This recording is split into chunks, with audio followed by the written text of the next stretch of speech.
Graças e paz, igreja, boa noite a todos. É bom estar aqui, mais uma noite de ceia. Hoje o dia foi um dia cheio, né? É bom.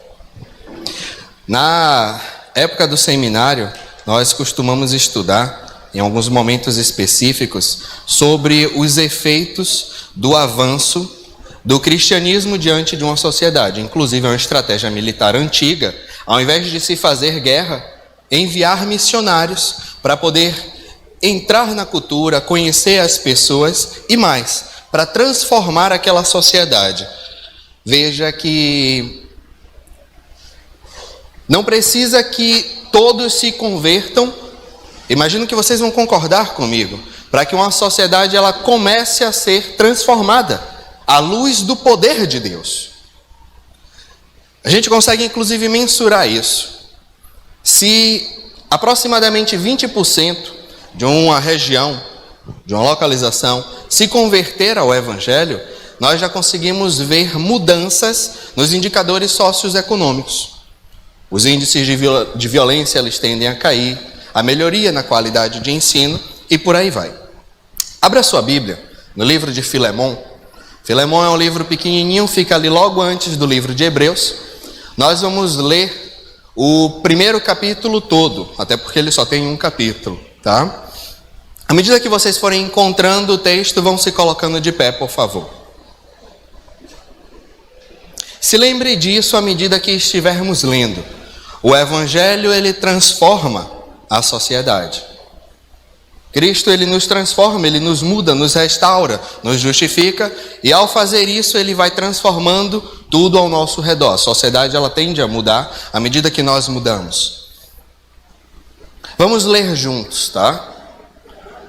Filemão, capítulo único, versículo 1.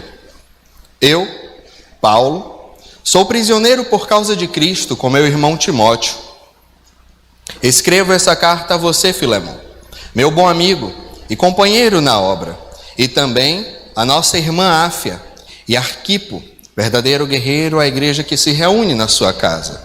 Repita assim comigo: a igreja que se reúne na sua casa. Agora vamos repetir de uma forma diferente. Fale assim: a igreja que se reúne na minha casa. Muito bem. Saldo a paz a todos vós, bênção de Cristo a vocês. Versículo 4.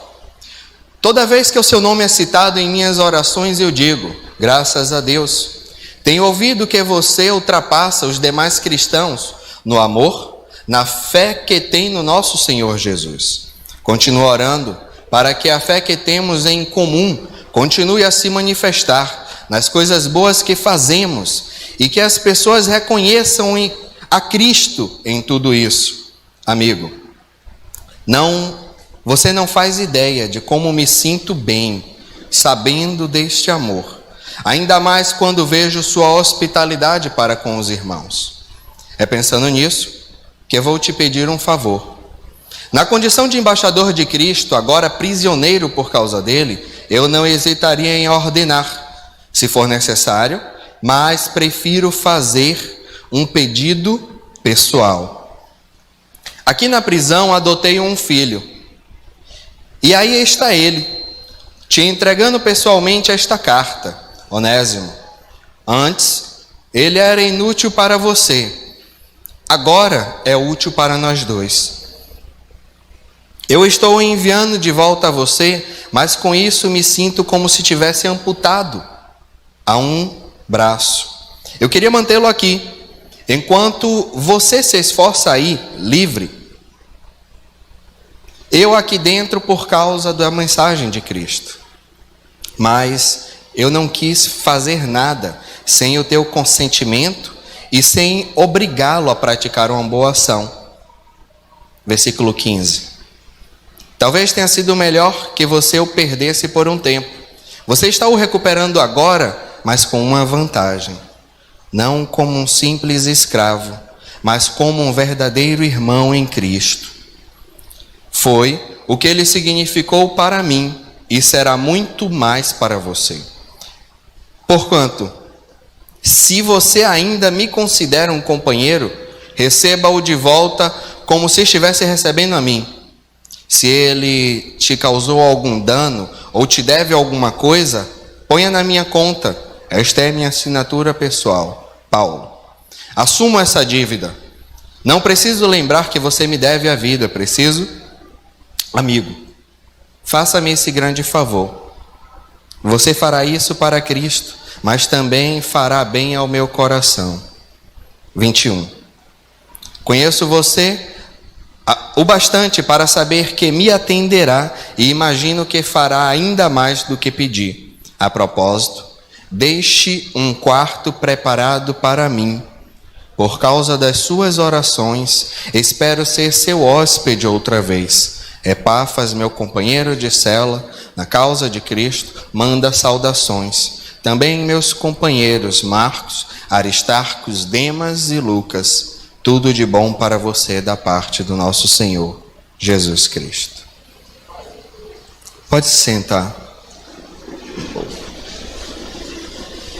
O Evangelho, ele tem o poder de transformar uma sociedade. Não importa qual sociedade seja, ele sempre há de transformar. Porque Cristo, antes de transformar o mundo, ele nos muda. E nos mudando, nossas relações, elas tendem a reverberar isso. Primeiro eu quero conversar com vocês sobre esses três personagens. Nós temos três pessoas aqui distintas: Filemon, Onésimo e Paulo. Filemon é um homem rico, imponente, uma pessoa da nobreza e muito bem conhecida na sua igreja. Ele era membro ativo da igreja de Colosso. Então, quando você lê a carta aos Colossenses, saiba que Filemon está lá como um dos principais membros. Ele não é levita, ele não é músico, ele não é pastor, ele não prega, nada. Ele é apenas uma pessoa que senta naquelas cadeiras. Ele é um bom anfitrião, um bom hóspede. Mas é alguém que se relaciona muito bem com a sociedade, com a nobreza, com os romanos em geral. Onésimo, em contrapartida, seu escravo, é uma pessoa, como eu posso dizer isso? Rebelde, irritada, frustrada, cheia de problemas.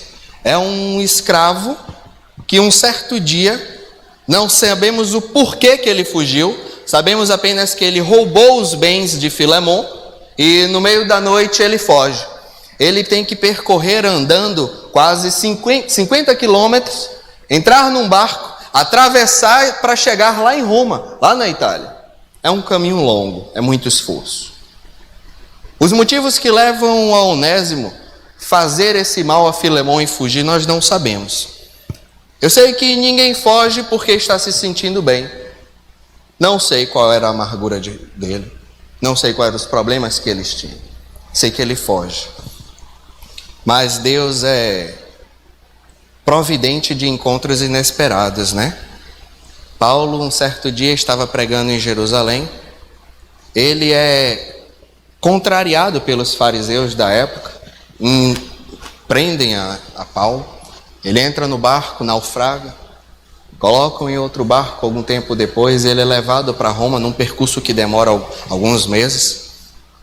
Ele é posto nas catacumbas de Roma e deixado lá para que seja esquecido, já que ele era um prisioneiro político.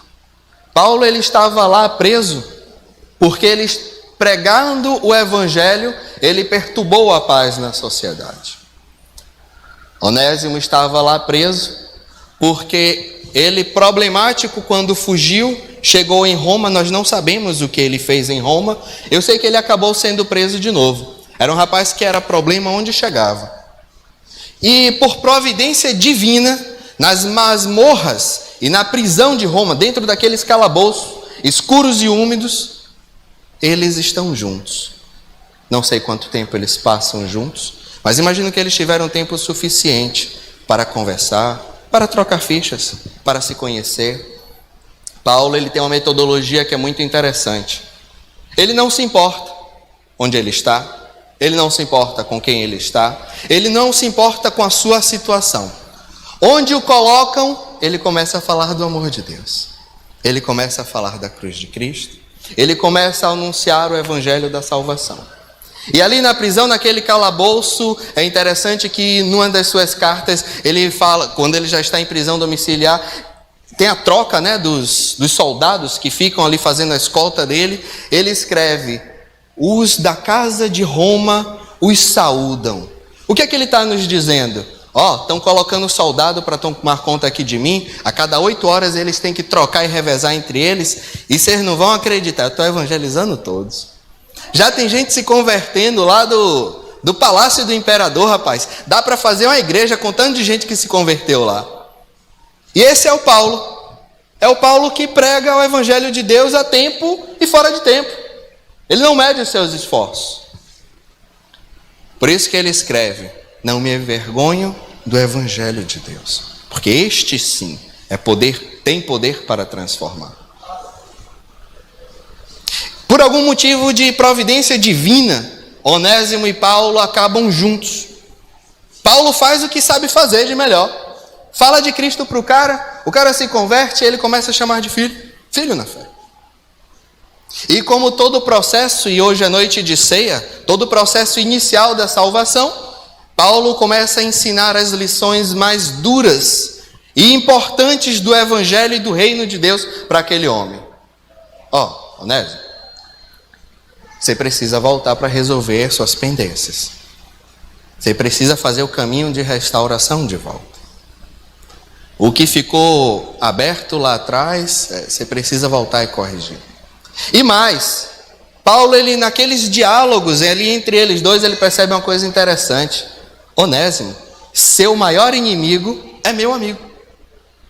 Pronto. Estava tudo certo. A receita estava construída. Claro, Onésimo, ele sabia dos riscos deles. Um escravo, ele não pode retornar. Não sei se você sabe disso, mas a quantidade de chicotadas que um cidadão romano toma tem um limite, mas a um escravo não. Filemão poderia chicoteá-lo o quanto quisesse, inclusive matá-lo, como punição pelo seu crime. Quando Paulo diz a Onésimo, aquele escravo fujão, revoltoso, volta, ele diz: rapaz, é perigoso demais voltar, não sei se eu quero fazer. Mas ele volta. Eu não sei você, eu acho que eu não teria voltado não, tinha ido para mais longe. Brincando, mas nós não conseguimos saber os motivos que o levou a sair. E eu não sei o que Paulo falou com ele naquele muito tempo dentro da prisão. Eu imagino Paulo contando para ele, fazendo uma narração descritiva do Sermão do Monte. Eu imagino Paulo fazendo todas as lições e percorrendo todo o caminho de Cristo até a cruz, e Onésimo aprendendo, saboreando todas aquelas informações.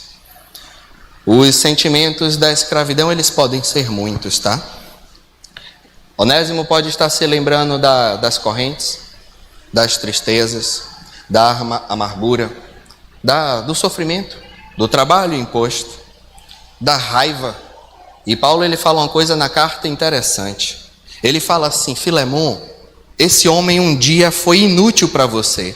Eu não sei vocês, mas para um escravo ser chamado de inútil, ele tem que ter dado muito trabalho ao seu senhor. Ele tem que ter feito muita coisa para atrapalhar as coisas.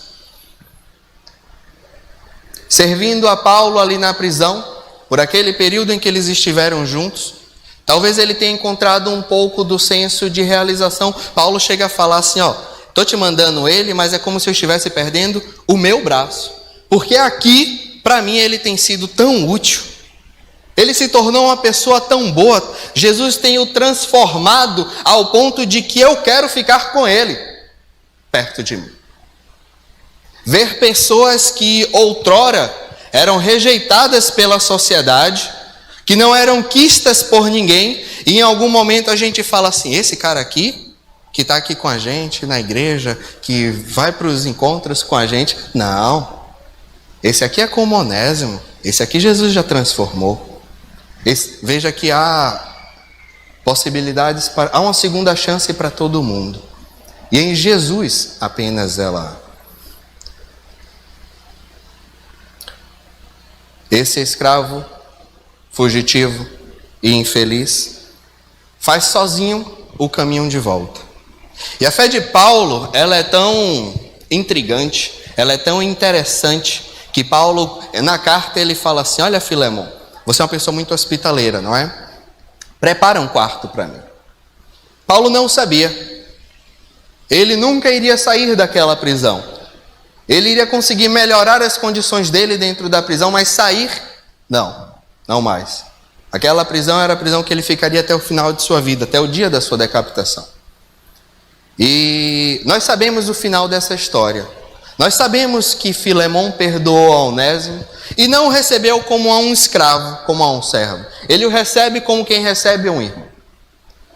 Onésimo, escravo, ele, como os escravos não judeus, eles não são letrados, ele está levando 2 cartas na mão dele. E ele nem sabe o que está escrito ali. Ele está confiando no que Paulo disse. Ele leva 2 cartas, porque Paulo dá a ele uma missão e Paulo dá a ele uma lição. A missão era levar a carta a Colossos. A carta de Colossenses, ela é entregue a Onésimo e levada para ele entregar na igreja, mas ele também tinha uma outra carta na mão. Talvez fosse para ele como que uma carta de alforria, que era a carta para entregar ao seu antigo servo, ao seu antigo dono, ao seu antigo proprietário. Ele tem que percorrer esse caminho sozinho, a pé, e fazer toda a trajetória de volta. Você pode contemplar parte dessa história em Atos, a partir do capítulo 24 até o 28. É o final da história de Paulo, inclusive. Na outra carta que está na mão de Onésimo, existem lições sobre liberdade, lições que Paulo está ensinando à igreja de Colossenses. Se você abrir a sua Bíblia lá no capítulo 2 de Colossenses, Paulo vai nos ensinar que o pecado, ele escraviza o homem. E ao nos escravizar, é como que um registro, um documento, lavrado em cartório, onde o pecado passa a ser seu dono. Você está sujeito a ele. E aí Paulo vai no capítulo 2 nos ensinar o seguinte: olha, na cruz, a cédula do pecado que dominava a tua vida, ela foi rasgada. Ela não tem mais poder sobre você. Onésimo não sabe. Mas as lições mais importantes do cristianismo e para a igreja estão ali, em suas próprias mãos. Filemon o aceita. E o aceitando, ele comete um dos gestos, ele faz um dos gestos mais bonitos do final da história da vida de Paulo. Porque Paulo ainda está lá na masmorra, ainda está lá na prisão. Onésimo foi embora sozinho. E Filemon envia para Paulo uma das poucas ofertas que Paulo recebe em seu ministério e uma das poucas que ele aceita em seu ministério. É uma oferta que faz com que ele pague aos romanos para sair do calabouço e poder ir para a prisão domiciliar. Ele, mas Lucas, que o acompanhava, alugam uma casa, ele continua preso e com os soldados ali na frente, mas já não está mais na masmorra. E ele pode escrever as últimas cartas que ele vai escrever na sua vida. Se você pegar a última carta que ele escreve, que é 2 Timóteo, imagino que no momento em que ele está escrevendo 2 Timóteo, ele está pensando em Filemon e Onésimo. Eles foram embora. A oferta chegou sozinha. Ele imagina, ele presume que tudo deu certo, que Onésimo está bem, que ele não é mais um escravo e agora ele é um irmão, aceito inclusive na igreja de Colosso. Essa história deve ter inspirado Paulo, sabia? Porque é uma história que fala sobre reconcílio, é uma história que fala sobre perdão, é uma história que fala sobre restauração. Paulo deve ter se lembrado nesse momento de muitos anos atrás, quando ainda estava sobre o pastoreio de Barnabé, seu amigo e seu tutor. Em um determinado momento eles entram em ruídos por causa de Marcos, que Paulo considerava uma pessoa inútil para estar ali com ele e não aceitava a presença dele. O texto lá de Atos vai dizer que Barnabé foi para a esquerda, pegou o barco e foi para Chipre, E Paulo foi para a direita, entrou o caminho de Damasco de novo. Um foi para um lado, outro foi para o outro e nunca mais se viram.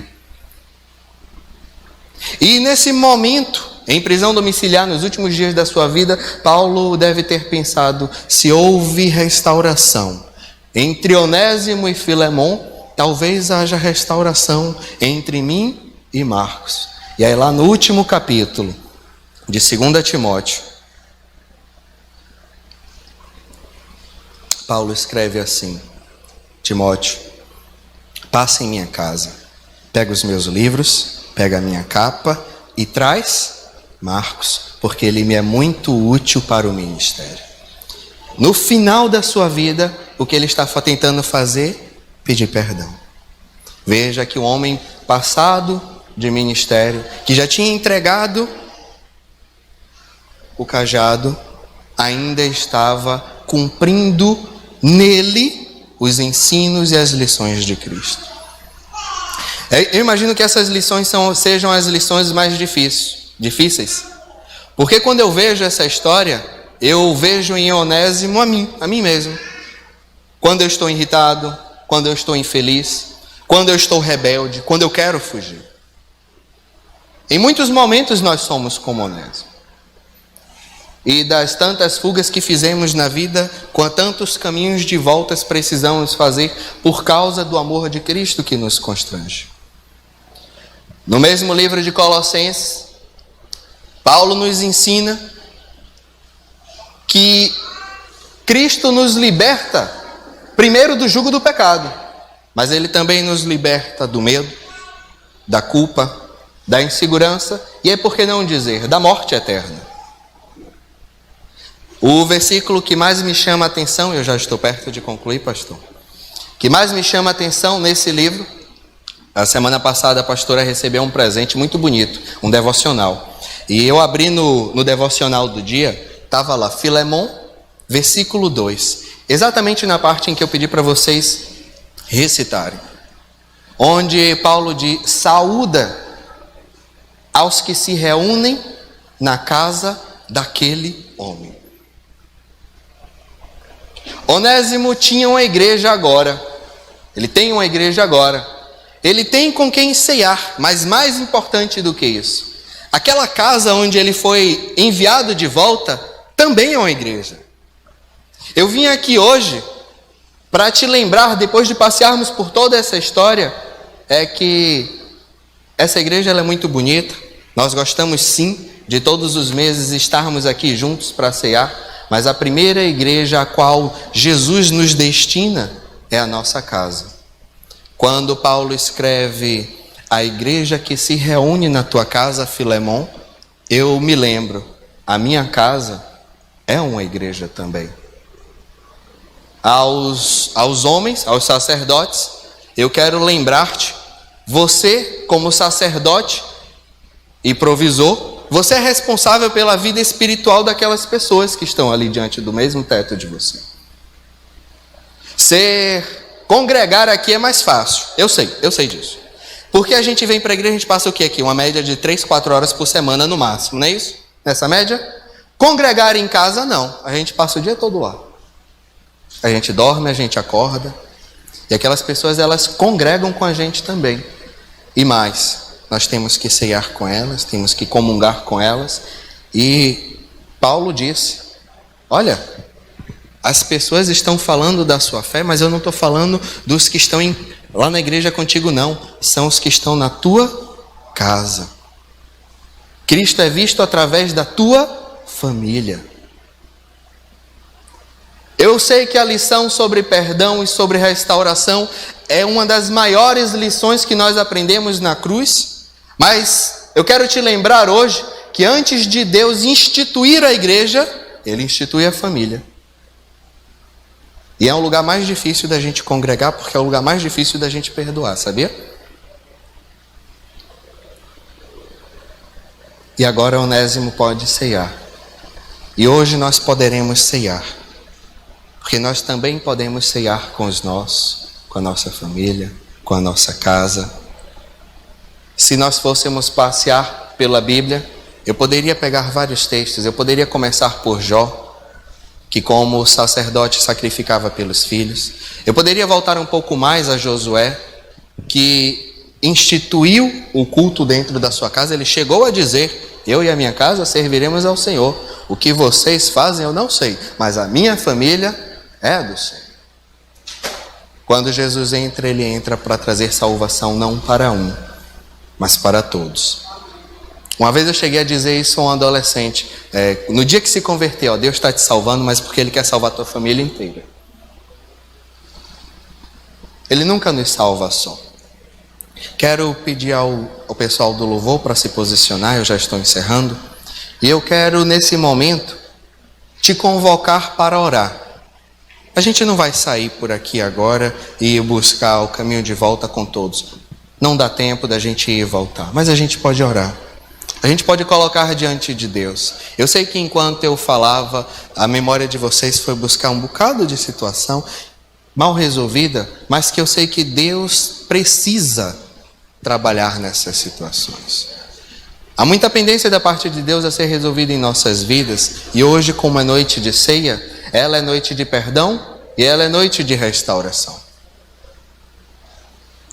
Onésimo, ele só pode ceiar junto com a igreja de Colosso, porque ele pôde ceiar na casa de Filemon, uma vez restaurado e de volta à sua casa. Eu comecei falando com você que quando o evangelho ele chega numa região, ele tende a transformá-la, correto? Se eu te disser que na prática isso às vezes não funciona tão bem, no final dos anos 80, início dos anos 90, uma missionária da Jocum, inclusive ela escreve um livro chamado Modelo Social do Antigo Testamento, essa história está lá naquele livro, e ela diz assim, no início dos anos 90 ali, fizeram um estudo, os missionários do país fizeram um estudo para ver qual que era a cidade onde tinham mais igrejas e mais cristãos convertidos, praticantes. E eles vasculharam e encontraram lá no Texas, uma cidade chamada Dallas, e eles disseram assim, aqui é onde tem mais crente de verdade, é onde tem mais.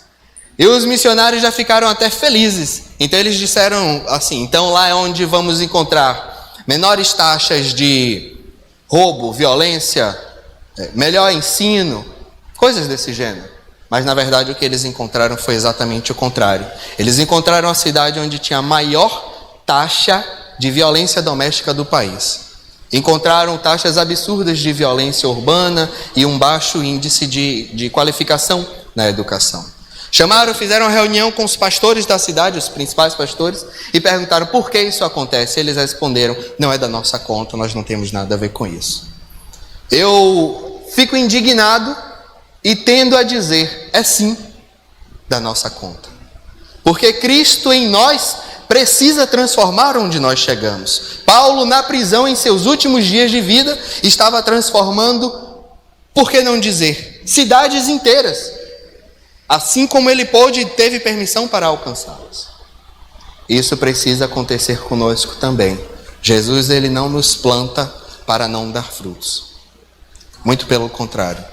Ele nos planta para darmos frutos que sejam eternos. Coloque-se de pé, eu quero deixar com o Ministério de Louvor esse momento.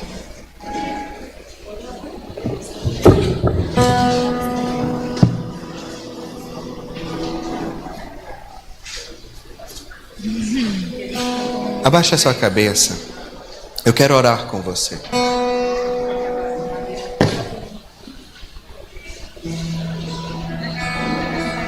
Deus, é noite de ceia na tua casa. Estamos aqui rendidos e entregues a ti. Sabemos que como Onésimo, nós passamos por muitas irritações, angústias, tristezas, frustrações. Nós sabemos e aprendemos com Jó, sim, o justo sofre. Por isso te clamamos, Senhor, tem misericórdia de nós. Nosso coração está aqui para te pedir perdão, como igreja, como teu povo. Nós precisamos de ti. Restaura-nos. Restaura-nos para que sejamos, inclusive, dignos de participar desse momento, que é um momento tão importante que é a ceia do Senhor. Entregamos em Tua mão nossa vida, nosso corpo, nossos sentimentos e nosso espírito. A tudo isso te agradecemos e te clamamos pelo nome do Teu Filho Jesus. Amém.